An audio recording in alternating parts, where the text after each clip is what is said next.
اور پھر فرمایا یجاہدون فی سبیل اللہ, اللہ کے راستے میں لڑیں گے. جہاد کا ذکر اس لیے کیا کہ سب سے مشکل ترین کام, جو مشکل ترین عبادت ہے وہ کیا ہے؟ جہاد ہے. اس میں جوان بیوی کے بیوہ ہونے کا خطرہ, چھوٹے بچوں کے یتیم ہونے کا خطرہ, اپنے گرفتار ہونے کا خطرہ, معذور ہونے کا خطرہ, نابینا ہونے کا خطرہ, قید ہونے کا خطرہ. یہ سارے خطرات کو کس کی خاطر مولتا ہے وہ؟ اللہ کے لیے. تو جب یہ جذبہ پیدا ہو گیا تو چھوٹی موٹی برائیوں سے بچنا تو اس کے لیے بہت آسان ہے. آج ہمیں اطلاعات ملتی رہتی ہیں, بیانات علماء کے سن سن کے کوئی خاتون شرعی پردہ کر لیتی ہے. وہ ایسا لگتا ہے جیسے اس نے پتہ نہیں کیا تیر مارا. پھر اس کو موٹیویٹ کرنا پڑتا ہے, بھائی اس پہ قائم رہو, ساس کے تانے برداشت کرو, دیوروں کو تم نے محروم کر دیا اپنی زیارت سے. دیور کو بہت شدید تکلیف ہو رہی ہے کہ میری بیوی کو تو میرا بھائی صبح شام دیکھتا رہا ہے, میری والی اپنی والی کو نہیں دکھاتا. تو اس قسم کے تانے دل میں تو یہی ہوتا ہے, لیکن وہ لیبل کچھ اور لگاتے ہیں نا. جب بھابھی دیور سے پردہ کرتی ہے نا تو دیور یہ نہیں کہتا کہ آپ پردہ نہ کریں. آپ وہ پتہ کیا تھا کہہ رہے میں کہ میری آنکھیں کیا گندی ہیں, میں کہ تمہیں دیکھنے کے لیے گھر میں آتا ہوں. وہ اس طرح کی باتیں کرتا ہے. ایسا ہی ہے کہ نہیں ہے؟ باہر اتنی عورتیں دیکھنے کے لیے, میں ان کو نہیں لفٹ کراتا, میں یہ بھابھی کو دیکھوں گا اس لیے پردہ کر لیا. تو یہ اس قسم کے تانے دیے جاتے ہیں. ساسیں تانا دیتی ہیں کہ ہمارے گھر کا ماحول خراب کر دیا بہو نے, پردہ کر کے بیٹھ گئی ہے. ہمارے ہاں تو کوئی یہ فرق ہی نہیں تھا, ہم تو سب اکٹھے رہتے تھے, کھاتے تھے, سب ہنسی مذاق کرتے تھے. یہ پتہ نہیں جب سے آئی ہے اس نے میرے دوسرے بیٹوں کو دیکھ کر چادر ڈال دیتی ہے جیسے وہ کوئی اس کو دیکھنے کے لیے یہاں بیٹھے ہوئے ہیں. یہ تانے بہت ہوتے ہیں. مرد جب داڑھی رکھتے ہیں تو ان کو تانے ملتے ہیں, یار اچھے مسلمان بنو, پروفیشنل مولوی بننے کی کیا ضرورت ہے بھائی. چلو وہ مولوی صاحب جس نے نماز پڑھانی ہے اس کا تو پیشہ ہی ہے, اس کو تو تنخواہ داڑھی کی ملتی ہے. جتنی لمبی داڑھی ہوگی اتنا نیک سمجھا جائے گا, تنخواہ اتنی زیادہ ہوگی. تمہیں کیا یار, ٹھیک ہے نماز پڑھو, عید کی نماز, بقرعید کی نماز, قربانی کر لیتے ہیں, عمرہ بھی کر کے آ گئے تھے. پروفیشنل مولوی شلوار بھی ٹخنوں سے اوپر ہو گئی, یہ تو بہت زیادہ ہو گیا. یہ بالکل ہی, وہ ہمارے حضرت کے پاس کسی خاتون نے اپنے بچے کو بھیجا کہ یہ بدتمیز بہت ہے, ماں باپ سے تمیز سے بات نہیں کرتا. تو جب وہ بچہ آیا تو حضرت کے بیانات سنے, وہ جون پور کا قاضی بن گیا. وہ لطیفہ پرانا ہو گیا, دوبارہ سنا دیتا ہوں. بھائی یہ موضوع نہ چینج ہو جائے یار, کہاں سے بات چل رہی تھی؟ موضوع نہ چینج ہو جائے, داڑھی کی بات نہیں چل رہی, بات کو یہ یعنی اللہ کے معاملے میں کسی ملامت کرنے والے کی پرواہ نہیں کرتے. تو اس پہ بات چل رہی ہے, اس کو یہیں سے لینا ہے. وہ پھر دائیں بائیں چلا جاتا ہوں میں. تو وہ ایک قاری صاحب تھے نا, قاری صاحب, وہ اپنے ایک بچے کو کہہ رہے تھے کہ تو گدھا تھا, میں نے تجھے انسان بنایا. وہ کوئی شرارتی ہوگا تو گدھا تھا, میں نے تجھے انسان بنایا. اب ایک دیہاتی کھڑا ہوا, وہ سن رہا, گاؤں کا بیچارہ سیدھا سادہ, اس نے کہا بھائی یہ گدھے کو بھی انسان بنا دیتے ہیں یار, ہیں گدھے کو کیا بنا دیا انسان. وہ قاری صاحب سے آ کے کہتا ہے کہ قاری صاحب میرے پاس بھی ایک گدھا ہے, اگر آپ اس کو بھی انسان بنا دیں. تو وہ میں نے قصہ سنایا تھا نا اذان والا, وہ اذان والا میں نے واقعہ سنایا تھا نا, اس سے پتہ چلتا ہے کہ بیوقوف دنیا میں ہول سیل کے حساب سے موجود رہتے ہیں. میں نے یہ واقعہ بیان میں سنایا. اچھا, جن کا واقعہ ہے نا وہ آج مجھے فجر میں ملے, انہوں نے کہا مفتی صاحب آپ نے آدھا سنایا آدھا چھوڑ دیا. تو میں نے کہا اچھا آج کی بات ہے, آج فجر کے بعد انہوں نے مجھے پورا واقعہ سنایا. پھر انہوں نے کہا اب یہ بتائیں پورا. انہوں نے کہا وہ آدھے میں وہ مزہ نہیں ہے جو پورا واقعہ ایسے تھا. انہوں نے کہا نیٹ پہ سنا نا یہ واقعہ, وہ انہی کا قصہ ہے. انہوں نے پھر مجھے پورا واقعہ سنایا. بہت سے لوگ ہیں جن کو یہ واقعے کا پتہ نہیں ہے, تو یہ واقعہ اس پر کہ بیوقوف دنیا میں ہول سیل کے حساب سے موجود رہیں گے. تو وہ کیا ہوا ہے, کہتے ہیں کہ وہ ان کے دوست کی کہیں شادی تھی, تو جو بیوقوف ٹائپ کے لوگ ہوتے ہیں نا ان کو بہت سوالات پوچھنے کا شوق ہوتا ہے کہ نکاح کے بعد کیا ہوگا اور کیا بیگم سے بات چیت کیسے شروع کرنی ہے, کیا وہ پاگل ہوتے ہیں یہ لوگ. تو یہ آ گیا ان کے پاس, ہمارے جو دوست, نام نہیں لوں گا میں, بیٹھے ہوئے ہوں گے یہاں پہ, ایسا نہ دوبارہ پٹیں دولہے کے ابا سے پھر یہ ایک دفعہ تو پٹ چکے ہیں, دوبارہ نہ پٹیں کہیں, زخم تازہ ہو جائے گا نا ان کا. تو وہ دولہا جس کی شادی تھی, رخصتی تھی رات کو, وہ آیا ان کے پاس ایسے پوچھنے پاچھنے کے لیے. تو انہوں نے بتایا کہ بھائی دیکھو, زوجہ کے پاس جانے سے پہلے اذان دینی ہے تم نے, اس کا فائدہ یہ ہوگا کہ نرینہ اولاد پیدا ہوگی صحت مند. صحت. میں نے تو صرف اتنا واقعہ سنایا تھا, انہوں نے کہا کہ پورا اس طرح ہے کہ اذان بھی کسی اونچی جگہ پہ کھڑے ہو کے دینی ہے.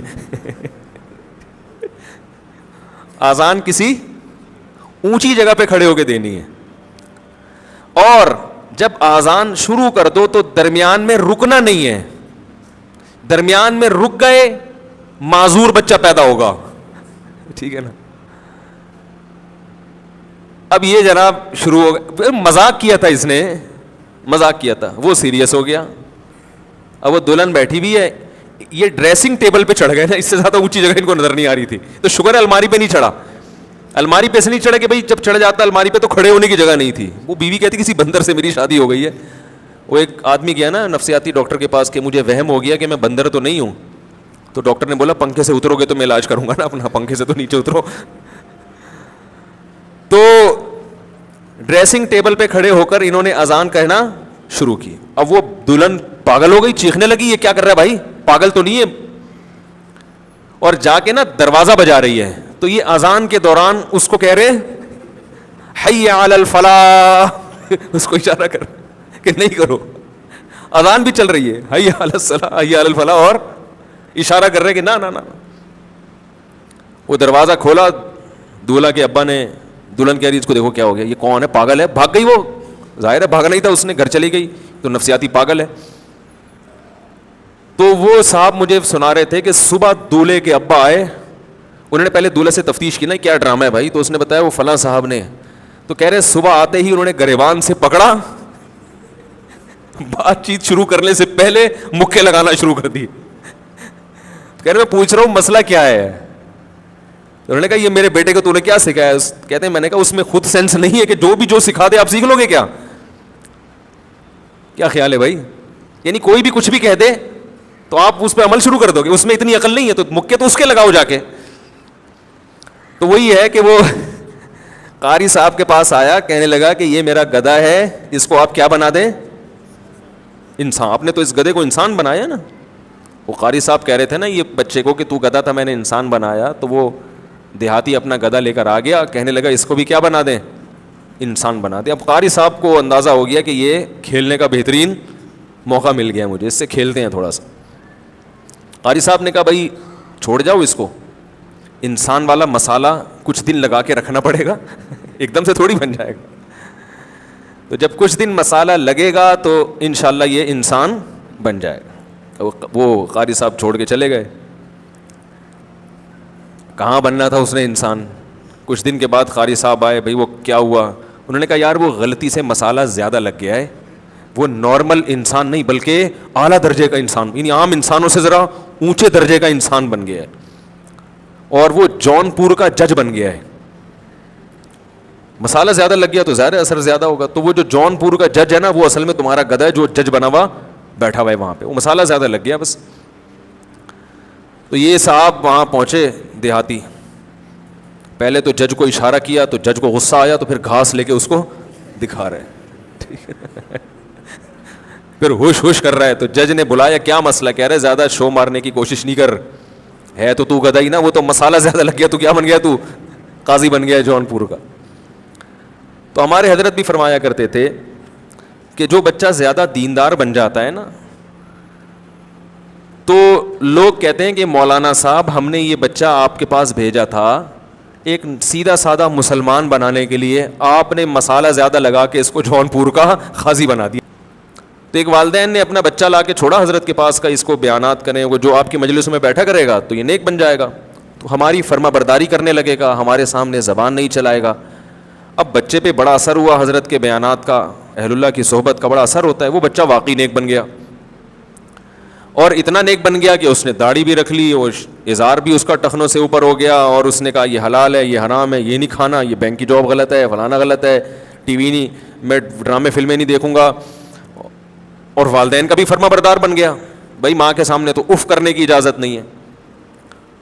اب وہ نماز کے ٹائم پہ نماز پڑھنے جا رہا ہے, تو پھر والدین نے آ کے حضرت سے شکایت کی, ہم نے آپ کے پاس اپنا بچہ بھیجا تھا مسلمان بنانے کے لیے, آپ نے تو اس کو مولوی بنا دیا ہے, مولوی بنانے کے لیے نہیں بھیجا تھا. تو حضرت فرمایا کرتے تھے بعض والدین بھی مفاد پرست ہوتے ہیں, ان کو اپنے بچوں کے دل میں اللہ کا اتنا خوف چاہیے کہ بچہ ماں باپ کی اطاعت شروع کر دے, بس اس سے آگے جانے کی وہ بھی اجازت نہیں دیتے, اور ایسا ہوتا نہیں ہے. اگر وہ اللہ کے خوف سے والدین کی خدمت کر رہا ہے تو اللہ کے خوف سے وہ باقی چیزوں کو بھی فالو کرے گا, وہ پھر کسی کی ملامت کی پرواہ نہیں کرے گا. پھر وہ اگر وہ بیٹی ہے تو وہ ساس کے کہنے پہ پردہ, بولو بھائی, نہیں چھوڑے گی. یہ میں عجیب حیران ہوتا ہوں, آج کل اولاد کو بھی میں دیکھتا ہوں, گھروں میں جو بہویں جاتی ہیں وہ بھی ساسوں کے دباؤ میں آ کے بہت سارے غلط ناجائز کام کر رہی ہوتی ہیں, شوہر کے دباؤ میں آ کے, اور کہتی ہیں کہ ہم سے ہوتا نہیں ہے, ہم کیسے کیا کریں.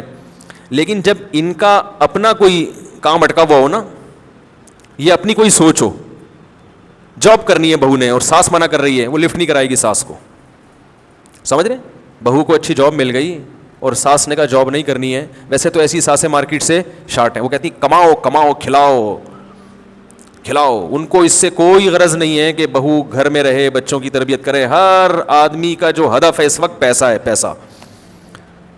پرانے زمانے میں ونس اپون اے ٹائم جب پرانے زمانے کی ساسیں ہوا کرتی تھیں یا میاں ہوا کرتا تھا, وہ کہتا تھا بیگم کو گھر میں رہو, کمانا کس کی ذمہ داری ہے, بولو بھائی میری, اس سے برکت ہوگی, تم گھر میں رہو. اب میاں جو مارکیٹ میں آ رہے ہیں ان کو کمانے والی بہو چاہیے, ایسی بہو جو ہر وقت مارکیٹ میں رہے, خود بھی صبح سے شام مارکیٹ میں. ساس کہتی ہے بہو بھی ایسی چاہیے جو کیسی ہو, مارکیٹ میں. اور جب یہ بہویں ساس بنیں گی تو یہ خود بھی مارکیٹ میں, ان کی بہویں بھی مارکیٹ میں, بیٹا بھی مارکیٹ میں. تو گھر وہ کیوں بنایا بھائی, وہ بزنس کے لیے بنایا, پھر نہیں آ رہی میرا خیال ہے بات سمجھ. جب پورا گھر ہی مارکیٹ میں ہوگا, جاب کر رہا ہوگا, تو وہ گھر کس کے لیے بنایا ہے, پھر ہوٹل کرائے پہ لے لو, شام کو رات کو ملاقات کر لیا کرو. اور غریب لوگ کینٹ اسٹیشن پہ منجی لے لیں, کوئی چارپائی لے لیں, وہاں شام کو کیا ہو جائے کریں, تھوڑا جمع ہو کے چائے پی لیا کریں, صبح سارے نکل گئے. تو گھر کی ڈیفینیشن یہ ہے ہی نہیں. گھر کی ڈیفینیشن یہ ہے کہ اس میں عورتیں ہوں اور مرد کما کے شام کو واپس آئیں وہاں پہ. بات سمجھا پا رہا ہوں میں اپنی؟ یہ جو بہت تیزی سے خواتین میں جاب کا رجحان بڑھ رہا ہے, یہ خواتین یہ نہ سمجھیں کہ وہ آزاد ہو رہی ہیں. شاعر نے کیسی پیاری بات کہی ہے, رنگ رلیوں پہ زمانے کی نہ جانا اے دل, یہ خزاں ہے جو بانداز بہار آئی ہے. ابھی جاب کرنے تو خواتین کو, کچھ وقت کے بعد مردوں کو کے منہ کو جب عورت کی کمائی لگے گی, جیسے کتا جو ہے نا معذرت کے ساتھ, اس کو جب تک روٹی کھلاتے رہو وہ صحیح رہے گا, جب اس کو ایک دفعہ ہڈی لگا دی آپ نے پھر وہ روٹی پہ راضی. بولو نا, کبھی کتے پالے ہیں؟ جنہوں نے کتے پالے ہیں نا وہ یہ کہتے ہیں کہ اس کو بسکٹ کھلاؤ روٹی کھلاؤ خوش رہتا ہے. جب آپ نے اس کے منہ کو ہڈی لگا دی پھر یہ روٹی پر مطمئن نہیں ہوتا. تو جس مرد کو عورت کی کمائی کا چسکا لگ گیا تو اس میں اللہ پہ اعتماد, اللہ پہ توکل اور کھلانے کا جذبہ, یہ سب چیزیں ختم, برباد. تو اس طرف جا رہا ہے معاشرہ.